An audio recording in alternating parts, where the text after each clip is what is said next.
In this shocking near-death experience, former gay man Zachary Blackwood discovers the terrifying truth about the afterlife that made him completely transform his life.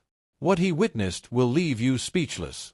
I'm Zachary Blackwood, 47 years old, living in Burlington, Vermont. Before I tell you about my near-death experience, you need to know who I was. I lived in a cozy two-story house near Lake Champlain, working as a graphic designer for a local advertising agency. I was openly gay and had been in a relationship with Marcus for 3 years. That morning started like any other. I was heading to work in my Subaru Outback, sipping my usual caramel macchiato. The fall colors were stunning and the crisp morning air felt refreshing. I had just finished a phone call with Marcus about our weekend plans when it happened. A massive moose appeared out of nowhere on Route 7. In Vermont, moose accidents aren't uncommon, but nothing prepares you for a 1,500-pound animal suddenly standing in your path. I swerved hard to avoid it, but at 65 miles per hour, my car spun out of control. The last thing I remember was my coffee cup flying through the air as my car rolled down the steep embankment. The crash was brutal. My car hit several trees before coming to rest at the bottom of the ravine. The impact crushed the driver's side and I was pinned between the steering wheel and the seat. Later, I learned that a passing truck driver saw my car's taillights through the trees and called 911. The rescue was complicated. The steep terrain made it difficult for emergency services to reach me. It took them over an hour to cut me out of the wreckage. By then, I had lost a lot of blood from multiple injuries, for broken ribs, a punctured lung, internal bleeding, and severe head trauma. I remember fragments of the rescue, the sound of metal being cut, voices shouting instructions, the whirring of helicopter blades.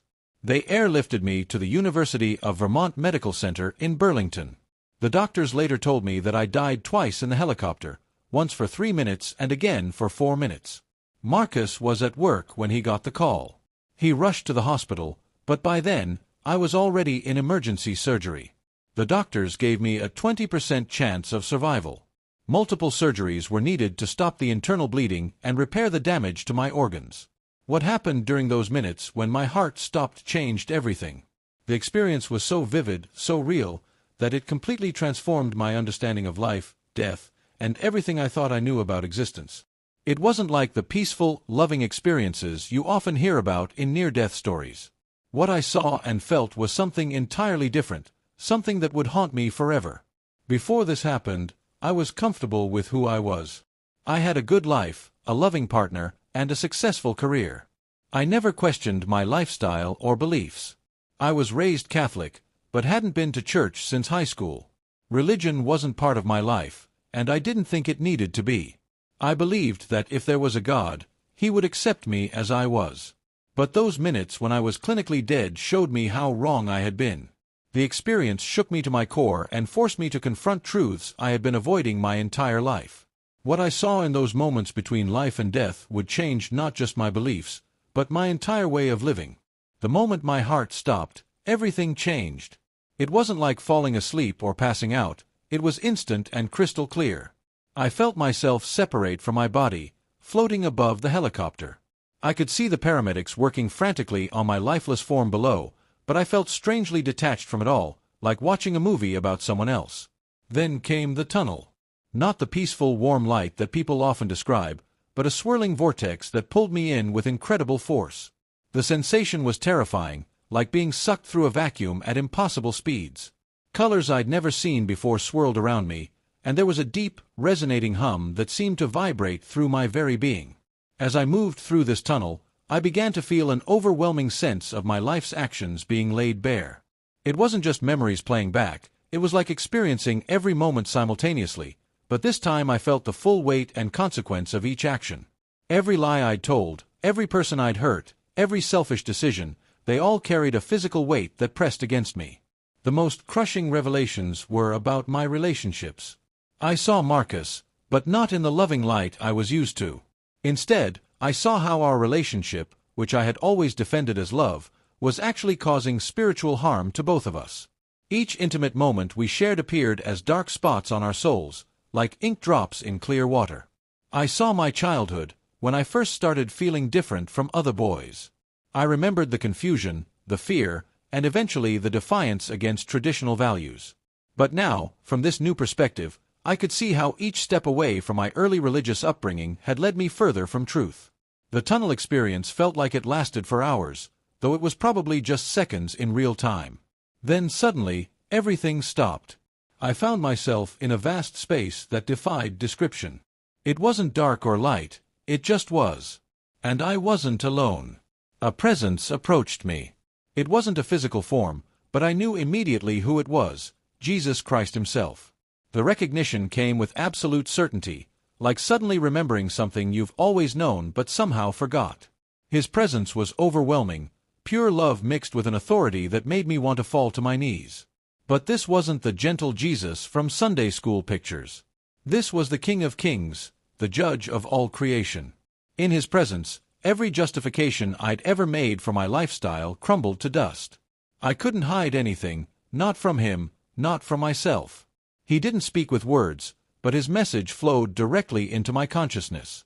I understood that he loved me with an intensity that was almost painful, but that love didn't mean acceptance of all my choices.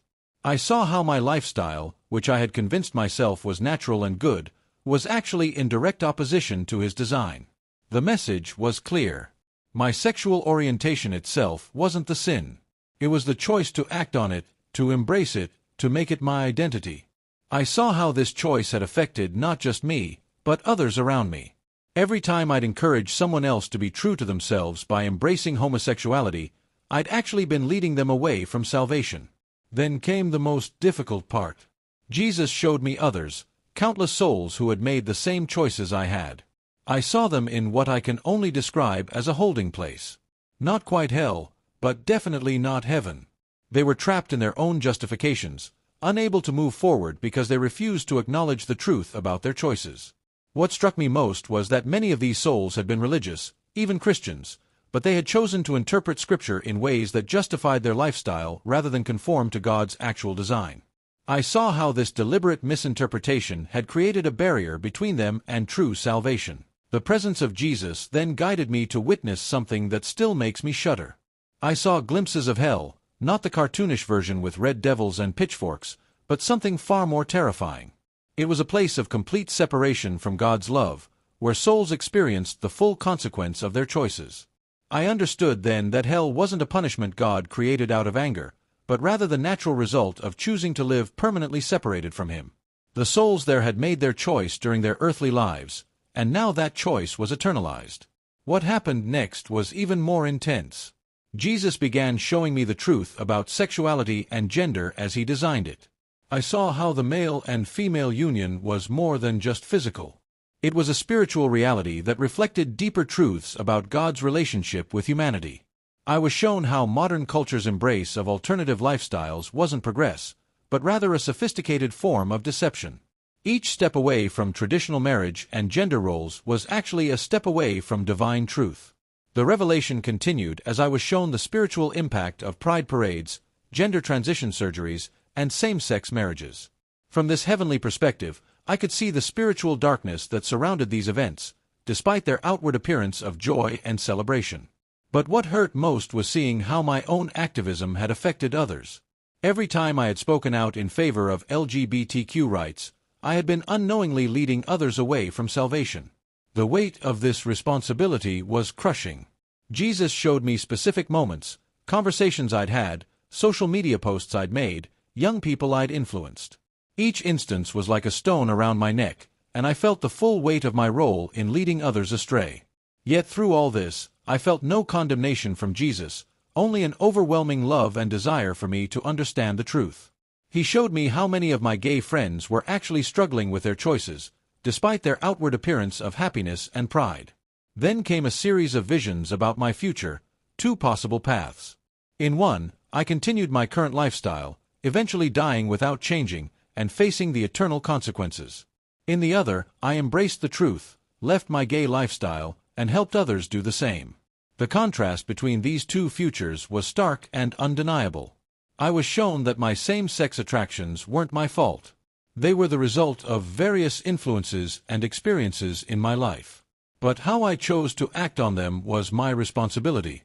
Jesus revealed that He offered the strength to resist these desires, even if they didn't completely go away in this lifetime. The most powerful moment came when I was shown people who had successfully left the gay lifestyle. Their struggles were immense, but their joy in following truth was even greater. I saw their crowns of victory in heaven, earned through their difficult but faithful choices on earth. This part of the experience ended with a profound understanding. True love isn't about affirming everyone's choices, but about helping people find their way to God's truth, even when that truth is difficult or unpopular. At this point in my experience, everything shifted. I found myself in what I can only describe as a heavenly courtroom. But instead of being put on trial, I was being given a choice. I could return to earth with this new understanding, or I could face judgment right then. The weight of this decision was enormous. I knew that if I chose to return, I would have to completely change my life. I would lose friends, face criticism, and have to leave Marcus, whom I truly cared about. But I also knew that staying would mean facing judgment for my unrepented sins. Jesus showed me that my return would serve a greater purpose. My experience could help others trapped in the same lifestyle I had been living. He revealed how many people were secretly questioning their gay lifestyle but felt too afraid or confused to change. I was given a glimpse of the support system that would be available to me if I chose to return, genuine Christians who would help me transition out of my gay lifestyle, counselors who understood the spiritual aspects of sexuality, and even some unexpected allies. The most moving part was seeing how my testimony could potentially save others. I was shown specific people, some I knew, others I hadn't met yet, who would be impacted by my story. Their eternal destinies could change because of my willingness to speak the truth.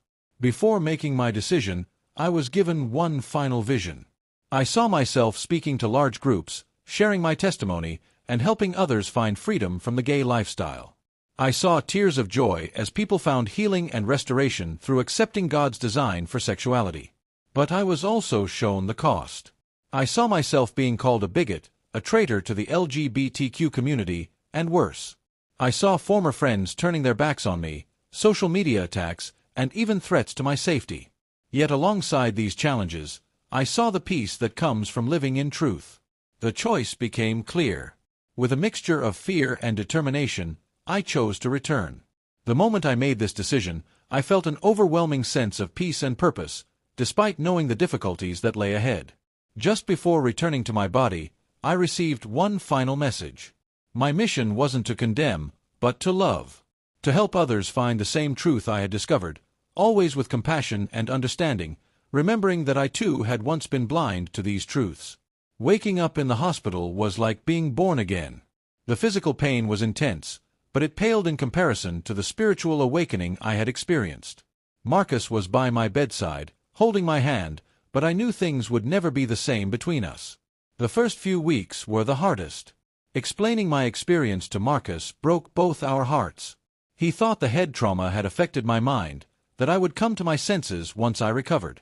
But I knew what I had seen was real. I found a supportive church and began the difficult journey of transformation. Some days were harder than others. The same-sex attractions didn't magically disappear, but I now had the strength and understanding to resist them. My story spread quickly through social media. As expected, I faced intense backlash from the LGBTQ+ community. Former friends accused me of internalized homophobia, of betraying the cause. But for every person who rejected me, another reached out privately, expressing their own doubts about the gay lifestyle. Today, 2 years later, I run a support group for people questioning their sexual identity or seeking to leave the LGBTQ+ lifestyle. It's not about conversion therapy or forcing change. It's about sharing truth with love and supporting those who choose to follow God's design. The accident that nearly killed me actually saved my life, and not just mine. Every week I receive messages from people who found hope and healing through my testimony. Some choose to leave the gay lifestyle, others are still wrestling with their decisions, but all of them know they're loved by God. My near-death experience showed me that true love sometimes means speaking difficult truths. The eternal consequences are too serious to remain silent. Yes, I lost my old life, but I gained something far more precious, the peace of living in truth. If this story touched your heart, please hit that like button and subscribe to our channel.